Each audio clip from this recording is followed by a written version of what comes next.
Today, I want to share my story on how I started this whole business drive, or how I got on this pathway, what led me on to this road. I'm going to share that with you today. Now, for some of us, we're so scared. We have so many ideas, or we've been seeking for ideas, and they come to us. But then, because we're so scared, we think that we need to hand it over to others. I'm going to share something with you today. So, I came up with the business idea. I said to my husband, there are some persons who have been complaining about, hair growth and all of that. I think I can probably help with that. There's a need, and I think that we can help. So we chatted about it, and I said, all right, we can start a business. So me being so fearful, my husband registered a business in his name, and it was okay. But then as time goes by, I realized that that's not his passion, right? He has his job, and that's not his passion. So the things that I wanted to do, like I'd have to be waiting on him to get it done, or he has to pass everything, and I'm saying, but this makes no sense. And I did that because financially, he was kind of the stronger one at the time. So I said, all right then, he has the money, I'm staying home. I gave up my job, my very first job, and I'm staying home now with the kids. So he's gonna run. Girl, no, stick to your passion. What is it you want? Not what your husband wants, not what your sister wants, not what your business partner wants, right? And that was the biggest mistake I made, because the love that I have for business, my husband didn't have that for business, right? But then it was an idea, and we were there. I seek the markets for the most part. He started things like financially and all of that, and that's what this video is about today. Stop living under shadows of people, right? You can do your own thing. You're not your husband, and your husband is not you. You're not your sister, and your sister is not you. What is it you want to do?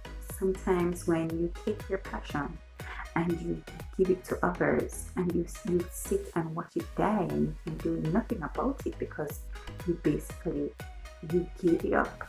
You gave up your passion. You gave up something that you love so much, and not what they really love, right? And you cannot blame them, because you just take something and put on them where they never really like. So I was doing the back end of the business, and at that time, and as I said, I'll share a lot of side hustles that I've tried, before we really got settled. I used to sell peppers, so I would go with the van. At the time, we used to rent a van, so I'll go with the van, and we buy the hot peppers from the farmers, and then we take it to the factories for them to make spices. So the back end work, finding the customers and all of that, and I was really doing it. So why not be the owner of it? Why not be?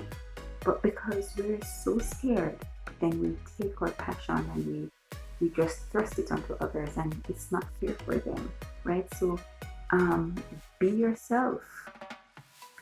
What is it you want to do, and you feel like people, like others, are holding you back? What is it? You want to start a business, you want to do dressmaking, you really like it, but you don't know how to launch out. You're still working under a boss that you probably don't like. Launch out today.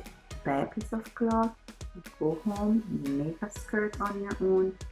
Build your confidence. Just don't dive out of a 9 to 5, or I'm tired of employers. Don't do that, because just as how you leave, you will be flying right back, right?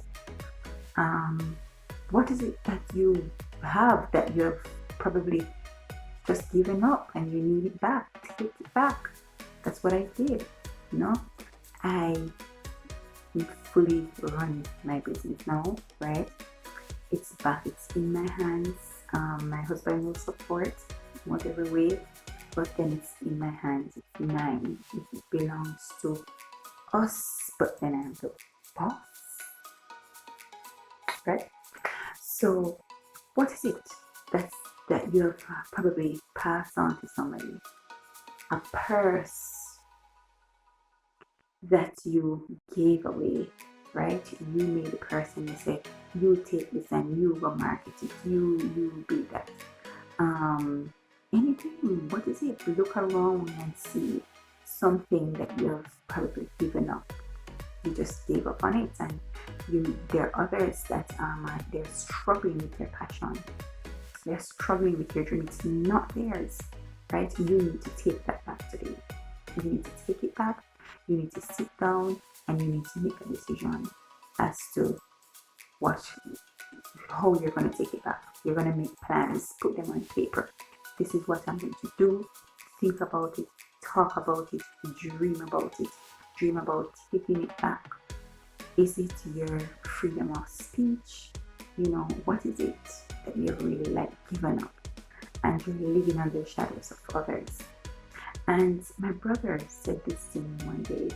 He said, if your wife is a teacher, or if your husband is a teacher, if your wife is a lawyer, if your husband is a lawyer, it's not you. Yes, you're benefiting from it, right? But it's not you. So you need to find yourself. God forbid, what if the person should die? What if you wake up tomorrow and there's no more? God forbid. What are you going to do?